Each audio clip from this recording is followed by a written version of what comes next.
Another day, another testimony na naman ang ipiplex natin ngayong araw na to, guys, no? So itong tao na to, isa lang naman to sa naniwala sa strategy natin na hanggang ngayon gamit niya at sinabak niya sa prop firm. Okay, so matagal tong hindi nakapag-update sa akin, guys, no? And kagabi siya nag-update sa akin ng kanyang naging journey sa prop firm. So ito sabi niya, ito yung prop firm journey ko, sir.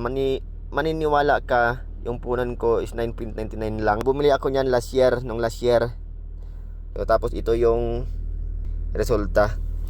So ito sabi niya, first payout niya, nag-payout siya ng $142.85. Pinambili ko ng 3K instant yung profits.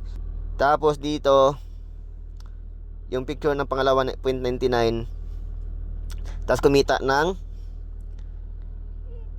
siya ng $310. So imagine mo, sir, nagsimula sa 9.99. Ayan. Pinambili ko ng 20K instant account na dalawa, yung 179. So tapos ito yung naging ano niya, guys, oh. Ito yung naging profit niya, ito yung naging reward niya. 'Di ba? Dalawa. Isang $546 at isang $553.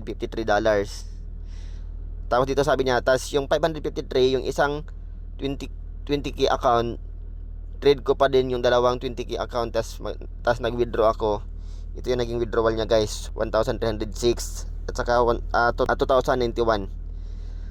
So ito yung sinabi niya, oh. Yan na yung kita ng 9.99, sir. Hihi. Pero kung isipin mo, imposible talaga maka-withdraw. Pero nagawa ko mag-withdraw. Laking tulong ng M1 Strat.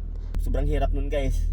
It takes discipline talaga para ma-achieve mo yun, para magpag-payout ka. Isang patunay na naman na yung M1 scalping strategy, kapag sinundan mo kung anong mismo yung nasa tutorial, talagang meron kang mararating. Okay, so yun lang naman, guys, no? Kung mapanood mo yung video na to at alam mo yun, matagal ka na nagtitrade pero wala ka pa rin consistent na result, baka kasi may kulang sa ginagawa mo. It's either kulang ka sa trading strategy or di kaya may mga mali sa ginagawa mo. Okay, so kung sa tingin mo pwede makatulong sa'yo to, wag kang madalawang isip na mag-message